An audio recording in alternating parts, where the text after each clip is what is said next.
también científicamente son muy respetados, y esa campaña Dios no existe, vive la vida, disfruta, se ha difundido por todo el mundo, como pueden ver en estas señales. La siguiente, por favor. Este autor, Sam Harris, es muy inteligente, es un neurocientífico. Tengo un libro que se intitula Crónica de un milagro. Ahí yo escribo, reproduzco las cosas que él dice de la Eucaristía. Es un profesor muy profesional en su ciencia, pero él dice, por ejemplo, he tenido pacientes que los he llamado locos, pero hay otros más perturbados que se dicen católicos porque ellos creen que Cristo está presente en un pedazo de galleta.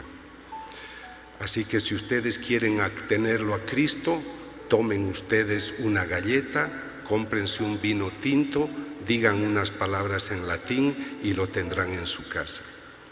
Estas cosas ustedes tienen que conocer para que oren por la conversión de las personas, pero sobre todo para que en ustedes nazca un fuego mayor, de tal manera que este pensamiento que ellos difunden sin timidez alguna, pues se pueda difundir también por otros ambientes donde a veces los católicos no entran. Yo soy un profesor especialista en cerebro y entro a las universidades de no creyentes a través del tema cerebro, persona y valores. Por eso es que no me considero un predicador ni un religioso. A mí me interesa que la gente descubra la naturaleza espiritual, pero a través de la ciencia, y justamente los estudios de la Eucaristía que he podido realizar son los que me ayudan. Pero en estos ambientes es muy raro que yo encuentre un teólogo católico o un laico comprometido. Yo creo que ustedes que vienen a estos encuentros tienen que venir a nutrirse, pero sobre todo a desarrollar un compromiso cristiano muy profundo, que está bien compartirlo con un grupo de oración, pero justamente la enseñanza de Aparecida es que el hombre debe ser un misionero que sale llevando esta verdad, y creo que esa es la intención que el Papa tiene hoy de hacer este trabajo profundamente. Este es un profesor muy famoso, el profesor Stephen Hawking. Él dice que las personas acá, que todo lo que es la creación se debe a la ley de la gravedad, que Dios no ha sido necesario en la creación del mundo. La siguiente. Y esto ha hecho que pues esas ideas aficionen a muchos universitarios. En el alto nivel de la ciencia de esos profesores, el único de pensamiento cristiano es un evangélico. Él ha escrito este libro dedicado a la vida, perdón, era la anterior, por favor. Él se ha interesado de estudiar la genética y demostrar que esa genética no existiría sin Dios. Él es Francis Collins y es protestante. Pero en todo ese panorama de unos 500, 800 profesores, él es el único que lleva el pensamiento cristiano. La siguiente. Yo comprendo todo ese panorama. Yo me he formado con la profesora Rita Levi Montalcini, Premio Nobel de Medicina, y me he formado con ella en el pensamiento científico ateo. Yo hasta mis 44 años no creí en Dios. Y está el filósofo Jean-Paul Sartre, también Premio Nobel. Toda mi filosofía yo la he formado bajo la luz del existencialismo ateo. La siguiente, repito, hasta los 44 años. Entonces yo entiendo que para estas personas la única verdad es la verdad científica, la verdad experimental. Siguiente. Lo que a mí me ha hecho cambiar de vida han sido las investigaciones que he tenido la oportunidad de realizar de efusiones de hostias consagradas que sangraban. Quisiera que presten mucha atención a lo que les voy a mostrar, porque voy a ponerles en evidencia desde el punto de vista de la ciencia un evento extraordinario que ustedes lo viven cotidianamente. Soy muy consciente que el hombre no necesita pruebas para creer. Pero a mí me sorprende que entre el siglo VIII, cuando hubo el primer milagro eucarístico reconocido en Lanciano, pasan 5 siglos hasta que tengamos el segundo caso importante de milagro eucarístico en Bolsena. En 5 casos, hay otro en España, pero tomo 2 importantes. Y yo, desde el año 1999 al presente, he tenido 13 casos de signos eucarísticos extraordinarios. Así que yo debo interpretar que debe haber alguna preocupación de Dios por dejarnos conocer mejor lo que es esta realidad espiritual. Les pedía su atención porque concéntrense en la imagen de la izquierda, donde ven unas hostias y ven un vino, una copa de vino. Lo que a mí me fascina como investigador, y creo que esta es la historia más hermosa que podemos tener nosotros los católicos, es que durante la consagración el sacerdote lo único que va a hacer es una oración. Pido que por el poder del Espíritu Santo este pan se convierta en carne, este vino en sangre. Él tiene las manos consagradas y va a repetir las palabras que Jesús dijo, porque la noche de su pasión dijo: esto es mi carne, esto es mi sangre. Nosotros a esos 3 elementos llamamos variables: las manos del sacerdote, la oración al Espíritu Santo, las palabras de Jesús. Y solamente con esa oración sabemos que se verifica la transustanciación. Realmente tenemos el cuerpo y la sangre. Ustedes no han visto probablemente el pedazo de carne que sale de esa hostia, pero eso es lo que yo investigo. Y ustedes a la derecha tienen esa evidencia.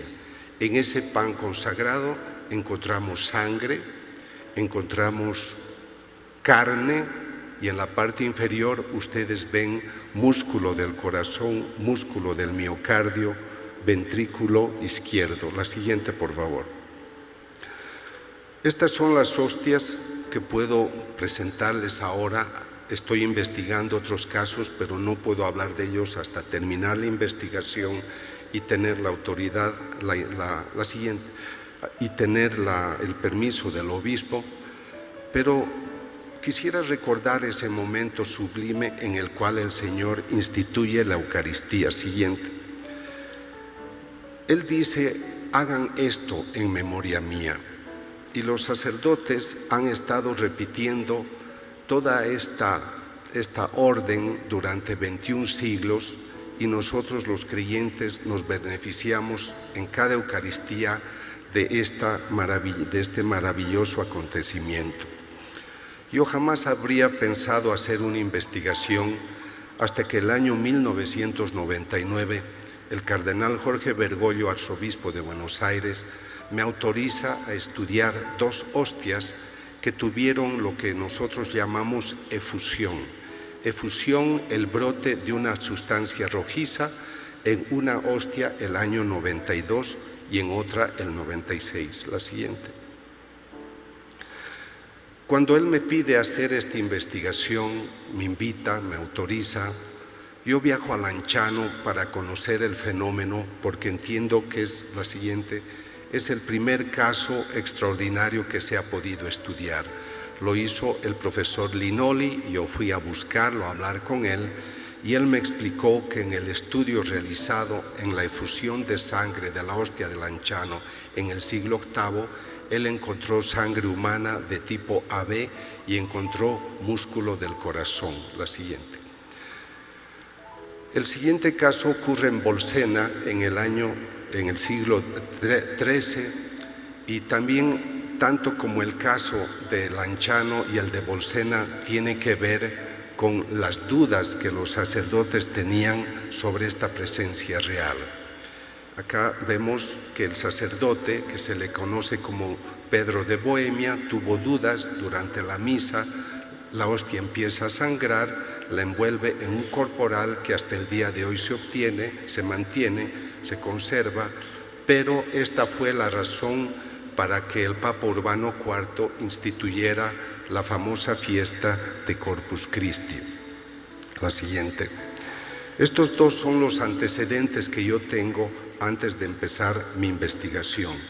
Aquí tienen a la izquierda la hostia que tuvo efusión el año 92, se ha mantenido seca, sin ningún preservante, en la parroquia de Santa María en Buenos Aires.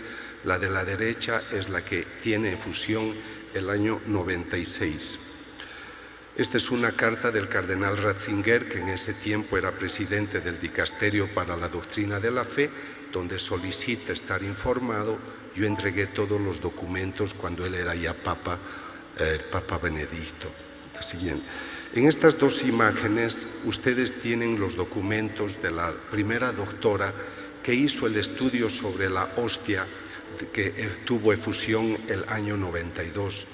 Para mí este es un documento muy importante porque ella hizo dos estudios, uno el año 92 y otro el 95, confirmó que se trataba de sangre humana, pero lo más interesante es que ella estudió el 92 y el 95 y ocurrió algo demasiado extraordinario para nosotros.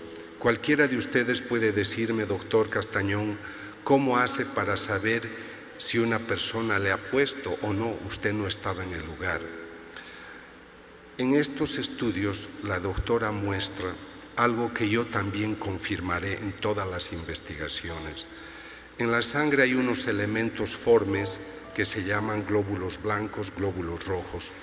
Los glóbulos blancos fuera del organismo a los 5 minutos, máximo 60, se han desintegrado. En este caso, durante esos 3 años, los glóbulos blancos están perfectamente conservados. Y en los casos que yo he estudiado, hemos tenido 6, 7, 8 años de glóbulos blancos intactos. Es como si ustedes fueran a pescar un pez del río y lo llevan a su casa y vive con ustedes 6 años. Entonces, acá ustedes pueden ver que hay algo muy extraordinario que nos permite seguir con una investigación porque hay un dato demasiado especial. Estas son las dos muestras que yo llevo para los análisis, una muestra seca y una muestra húmeda. La siguiente. Este es el primer informe que me entregan en Estados Unidos. Los laboratorios no saben que esto viene de una hostia. El informe indica que hay presencia de ADN humano. Por lo tanto, la sangre encontrada es de una persona tan humana como cualquiera de nosotros. He recurrido al profesor Linoli, al que había estudiado Lanciano, y él me dijo, doctor, es probable que lo que usted tiene acá también contenga músculo del corazón. Cuando nos dice probablemente, recurrimos a un profesor de Estados Unidos, Federico Tsugibe, quien es especialista en medicina forense del corazón. Él tampoco sabe que esto viene de una hostia, la siguiente, y nos dice, lo que ustedes me han traído es músculo del corazón, miocardio, ventrículo izquierdo, pero esto corresponde a una persona que ha sufrido mucho. Este informe, que después lo verán con calma en los libros o en los videos, nos dice que el paciente, él siempre habla, your patient suffered a lot. Su paciente ha sufrido demasiado. Él solo al final se enteró que esto venía de una hostia consagrada. En el informe final, la siguiente, él dice que el infarto podría deberse a un golpe que la persona tuvo, mi paciente, a la altura del corazón y que eso podría haberle provocado el infarto. Quisiera que vean las conclusiones finales. Ponga todas las conclusiones, por favor. Siga. Por favor, la siguiente. Siga. No, la anterior, por favor. No sé. Quisiera que tengan en cuenta esta conclusión. El momento en el que el doctor Castañón tomó la muestra, dice él, el tejido estaba vivo. La siguiente. Este es el momento en el que yo estoy tomando la muestra. Y él dice, el tejido estaba vivo. ¿Por qué dice eso usted, doctor? Porque hemos encontrado glóbulos blancos intactos y los glóbulos blancos solo podían haber llegado a este lugar por circulación sanguínea.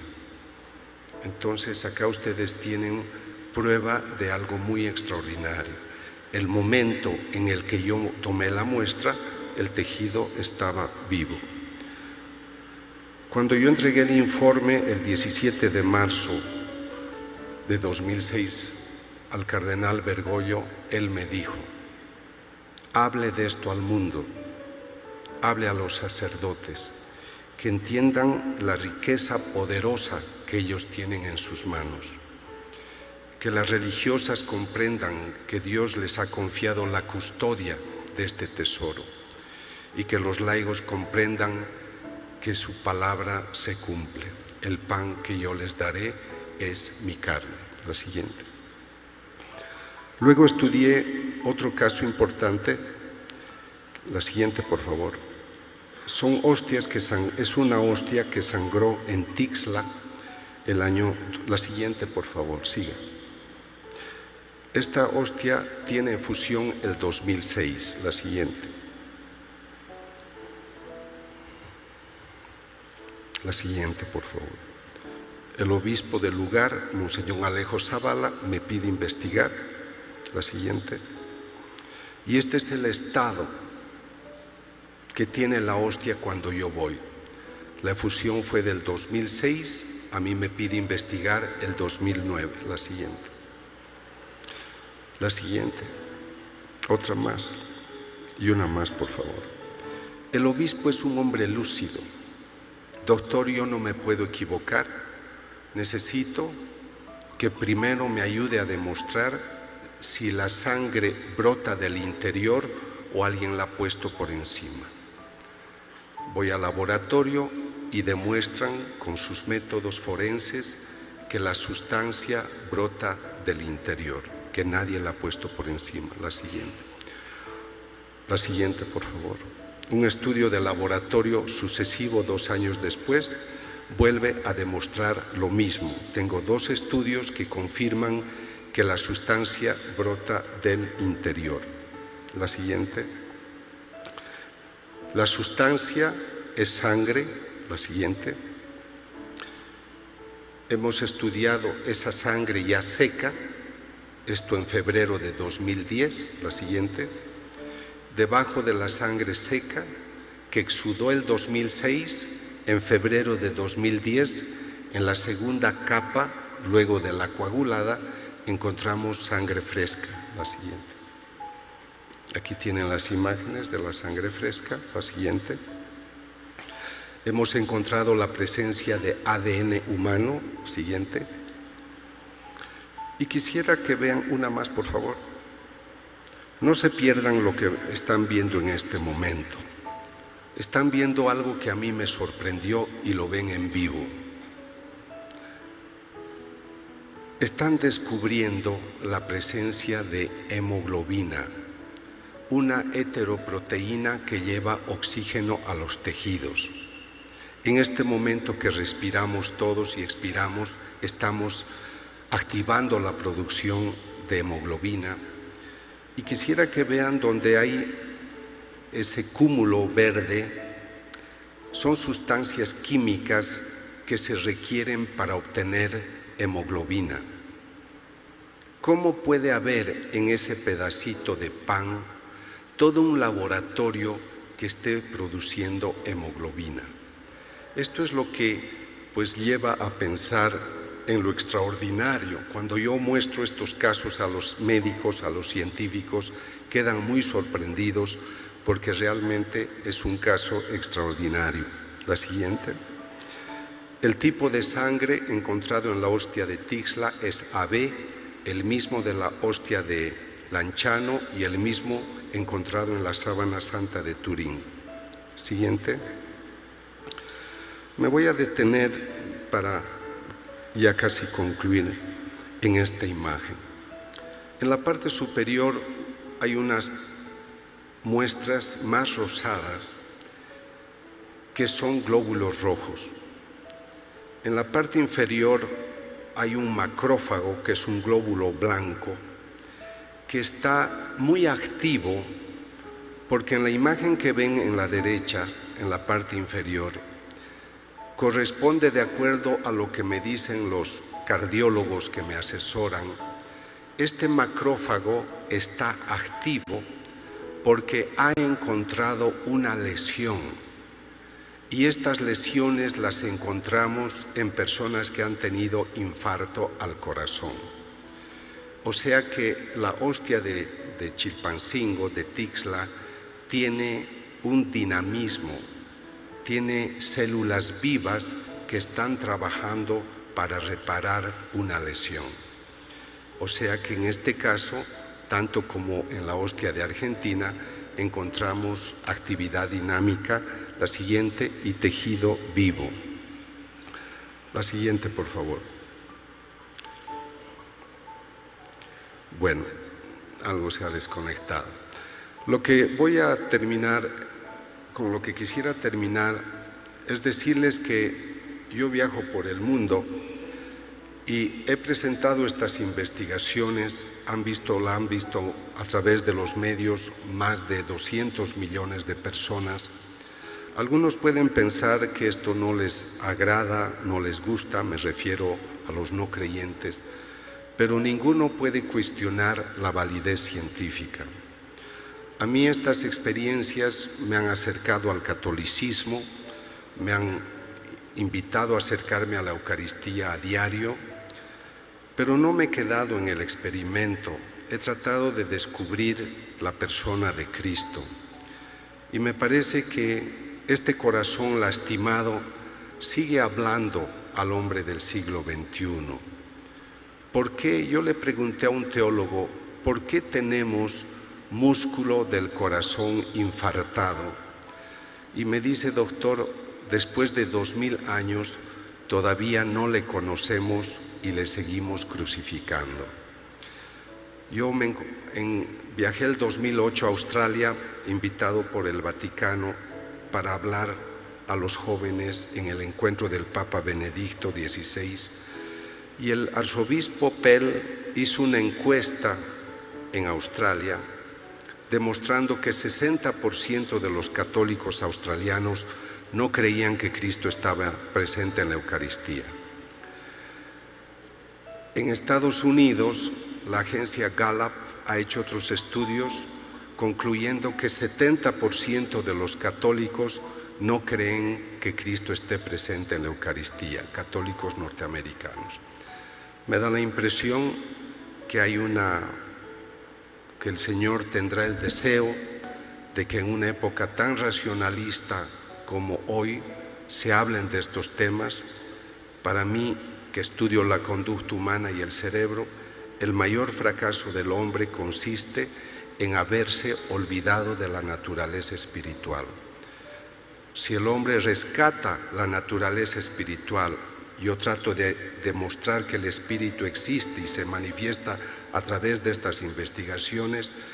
Lo que trato cuando hablo en Egipto a los musulmanes o a los coreanos budistas en Corea, yo solo les estoy diciendo, acá tú tienes la prueba con este evento, este signo eucarístico, que la naturaleza espiritual se manifiesta. Descubre en ti esa naturaleza espiritual, porque si tú comprendes que tienes esa imagen y semejanza de Dios, comprenderás también aquello que escribe Pablo en la carta a los Gálatas en el capítulo 5, versículo 22. El fruto del Espíritu es el amor, es la paz, la armonía. Aquí tenemos una prueba muy hermosa de que ese Espíritu está muy vivo, muy activo, que Cristo está presente en la Eucaristía, pero necesita personas de pensamiento complejo, tan comprometido, que puedan llevar esta información a otros lugares. No basta que tú te hagas santo, es importante que ayudes a que otros también lo sean. Que Dios les bendiga y muchas gracias.